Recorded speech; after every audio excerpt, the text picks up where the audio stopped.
პროტესტის 53 დღესაც მოქალაქეები შეიკრიბნენ რუსთაველის გამზირზე საკუთარი პროტესტის გამოსახატად.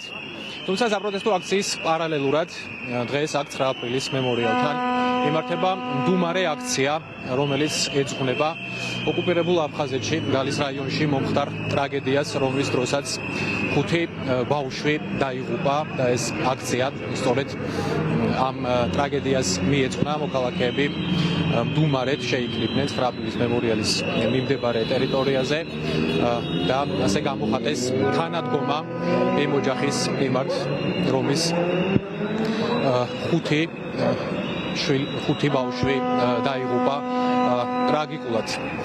ხოლო ამის პარალელურად ასევე გრძელდება საპროტესტო აქციაც, მოქალაქეების მოთხოვნები უცვლელია, ახალი საპარლამენტო არჩევნები და იმ პირების გათავისუფლება, რომლებიც საპროტესტო აქციების დროს დააკავეს.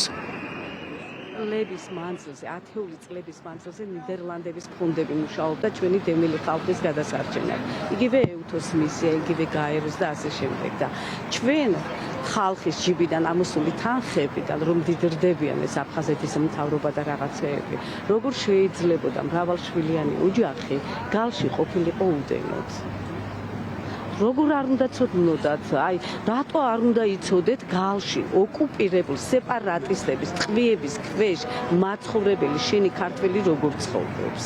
ამას ვაპროტესტებ ჩვენ. დამნაშავეები ვართ, მთელი საქართველოს დამნაშავეები ვართ ამ ოჯახთან და თითოეულ ახალგაზრდასთან, თითოეულ უბავთან და ამიტომ ამ საღამოს მოულოდნელი ეს არ იყო რაღაც ჩაგეგმილი ვიღაცისგან რა, არავინ არ იფიქროს და არ აკადროს ჩვენს აქციას ასეთი მსგავსი. ჩვენ ვართ ქართველები, ჩვენ ვართ ამიწისშვილი და თითოეული ქართველის ტყევილი ღვთყივა და დიახ მოვითხოვთ, რომ ყოველი ქართველის სოციალური უფლება იყოს ევროპულ სტანდარტზე დაცული. სულ ამდენიმე დღეა რაც ჩამოვედი ემიგრაციიდან და ჩვენ იქ კარგად გვესმის ის ვადევნებთ ამ ყველაფერს თვალყურს და არა მარტო ვადევნებთ ევროპაში ჩვენც ვდგავართ ამ ხალხის გვერდით, ეს ჩვენი საქართველოა და გვინდა რომ ჩვენი საქართველოს მომავალი სულ მალე ვნახოთ ევროპაში. ასე ვადევნებთ თვალს იმ ყველაფერს, როგორ უსწორდებოდა ეგრეთ წოდებული შინაგან საქმეთა სამინისტრო უდანაშაულო ადამიანებს და ძალიან რთული იყო მინდა გითხრათ.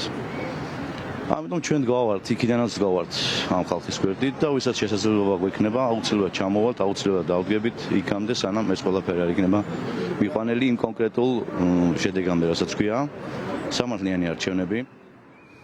რაც შეეხება თავად საპროტესტო აქციის მიმდინარეობას, უკვე ბოლო რამდენიმე დღეა, იმის გამო რომ გამკაცრდა ჯარიმები გზის გადაკეტვის გამო, მოქალაქეები თავდაპირველად იკრიბებიან საქართველოს პარლამენტის მიმდებარე ტერიტორიაზე და შემდეგ უკვე, როცა საკმარისი რაოდენობა იკრიბება აქციის მონაწილეების, ამის შემდეგ უკვე აძლევს მათ შინაგან საქმეთა სამინისტრო იმის საშუალებას, რომ გადაკეტონ რუსთაველის გამზირი.